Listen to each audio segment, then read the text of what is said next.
آپ جانتے ہیں کن کی دعائیں جلدی قبول ہوتی ہیں؟ یقین والوں کی دعائیں۔ ایسے یقین والے جو دعائیں تو مانگتے ہیں لیکن پھر ان دعاؤں میں وجاہتیں نہیں مانگتے۔ کیسی وجاہتیں؟ قبولیت کی وجاہتیں۔ وہ نہ تو لوگوں سے اس بات کی وجاہت مانگتے ہیں کہ کیا ہماری دعا قبول ہو جائے گی، اور نہ ہی وہ اللہ سے اس بات کی وجاہت طلب کرتے ہیں کہ فلاں شخص نے بھی میرے جیسی دعا مانگی تھی، اس کی تو دعا قبول ہو گئی تو میری کیوں نہیں ہوئی۔ یقین میں سوال نہیں ہوتا، یقین میں تو بس فل سٹاپ ہوتا ہے کہ اللہ سے مانگ کر پھر کسی اور سے تو کیا، اللہ سے بھی سوال نہیں کیا جاتا۔ جیسے اللہ پاک قرآن میں فرماتے ہیں کہ صبر کرو، بے شک اللہ کا وعدہ سچا ہے، اور یہ یقین نہ رکھنے والے تم کو ہرگز بے وزن نہ پائیں۔ اب اس آیت میں اللہ نے آپ کو صبر کی تلقین کیوں کی ہے؟ کیونکہ یقین رکھنے والوں کی راہیں بے یقین لوگوں سے زیادہ کٹھن ہوتی ہیں۔ آپ جب یقین کا راستہ چنتے ہیں نا، تو وہ راستہ ہر اس شے سے بھرا ہوتا ہے جو آپ کو گمراہ کر سکے۔ آپ کو چاروں طرف سے بے یقین لوگوں کے طنز کی آواز اور آپ کا مذاق اڑانے کی آواز سنائی دے گی۔ اس لیے اللہ نے آپ کو اس حالت میں صبر کا حکم دیا ہے، اور یہ کہا ہے کہ آپ نے بھی ان بے یقین لوگوں کی طرح نہیں ہو جانا جنہوں نے اپنی دعاؤں میں ذرا سی دیر پر اللہ سے رابطہ توڑ دیا۔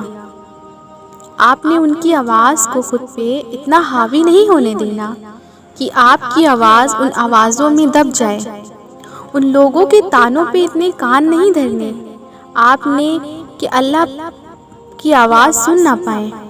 اتنی اہمیت نہیں دینی لوگوں کی رائے کو کہ آپ کے حوصلے پست ہو جائیں۔ آپ نے خود کو ایسے لوگوں کے سامنے اتنا مضبوط رکھنا ہے کہ یہ آپ کو نہ کسی خوف سے ڈرا سکے اور نہ کسی وسوسوں سے بہکا سکے۔ آپ نے بھاری بھرکم بننا ہے تاکہ یہ بے یقین لوگ آپ کو یقین میں ہلاکان نہ پائیں۔ آپ کو اتنا پختہ یقین رکھنا ہے اللہ پہ کہ ایسے لوگ آپ کے یقین کو دیکھ کر ہار مان جائیں۔ دعاؤں میں سارا کھیل یقین کا ہوتا ہے، جیسے اللہ پاک فرماتے ہیں، اور زمین میں نشانیاں ہیں یقین کرنے والوں کے لیے، اور خود تمہارے اندر بھی، تو کیا تم نہیں دیکھتے؟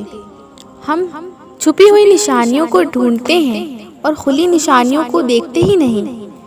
آپ روز دن میں کتنی ایسی نشانیاں اگنور کر دیتے ہیں جو آپ کے لیے اللہ کی طرف سے اشارہ بن کر آتی ہیں۔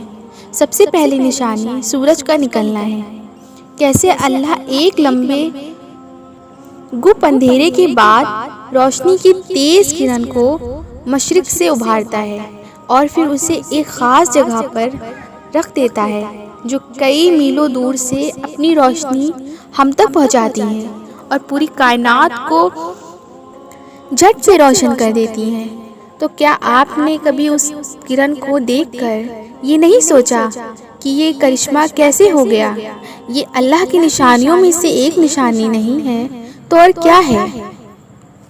مجھ سے کئی لوگ یہ سوال کرتے ہیں کہ ہمیں نشانیوں سے کیسے پتہ چلے گا کون سی دعائیں ہمارے لیے بہتر ہیں اور کون سی نہیں۔ آپ اگر اللہ پہ یقین رکھتے ہیں تو آپ کے پاس نشانی آئے یا نہ آئے، تب بھی کہیں نہ کہیں آپ کے دل کو پتہ ہوتا ہے کہ کیا صحیح ہے اور کیا غلط ہے۔ آپ کے دل کو ہمیشہ اس سوال کا جواب معلوم ہوتا ہے جو آپ اللہ سے پوچھتے ہیں، لیکن جو شخص یقین کے لیے اپنے دل کے دروازے بند کر چکا ہو، اس کی بات دوسری ہے۔ وہ نشانیوں میں اور سب کچھ دیکھ لے گا، بس حقیقت کی طرف اشارہ کرنے والی کوئی نشانی نہیں دیکھے گا۔ لیکن جس دل کا وسوسوں سے پاک اور سچائی کے لیے کھلا ہوگا، وہ ان نشانیوں کو دیکھ کر بھی کبھی یہ نہیں کہے گا یا سوچے گا کہ یہ سب کچھ محض ایک اتفاق ہے۔ اب یہاں دنیا کے اتنے لوگوں میں سے آپ ہی صرف میری اس پوسٹ کو پڑھ رہے ہیں، تو کوئی تو وجہ ہوگی نا، یوں ہی نہیں بلا وجہ تو نہیں۔ اللہ آپ کی نظر کے سامنے یہ لے آیا ہے۔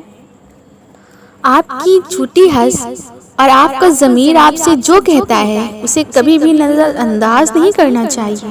سچے دل کے ساتھ جب اللہ سے مدد مانگتے ہیں تو آپ کے دل سے نکلنے والی پہلی آواز ہی صحیح آواز ہوتی ہے۔ اس کے بعد آنے والی آوازیں آپ کی خود کی تخلیق کر دو ہوتی ہیں، جو آپ نے اپنی پسند کے مطابق اصلی آواز کو توڑ مروڑ کر بنائی ہوتی ہیں تاکہ آپ کا مطلب نکل سکے۔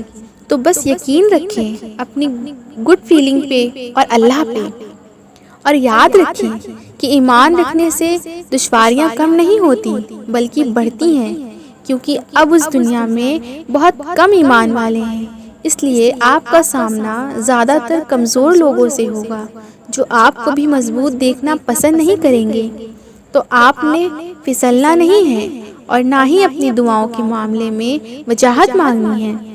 اگر آپ چاہتے ہیں کہ آپ کے سوال کا جواب اللہ آپ کی پسند کے مطابق دے تو آپ کو یہ بھی ذہن میں رکھنا ہے کہ وہ جواب آئے گا تبھی جب اللہ چاہے گا۔ آپ کو پہلے اللہ کی ماننی پڑے گی، پھر ہی اللہ آپ کی مانے گا۔ اب جتنا صبر کریں گے آپ کی دعائیں اتنی جلدی قبول ہوتی جائیں گی۔ اللہ کا مقرر وہ وقت آنے تک وقت تو لگے گا،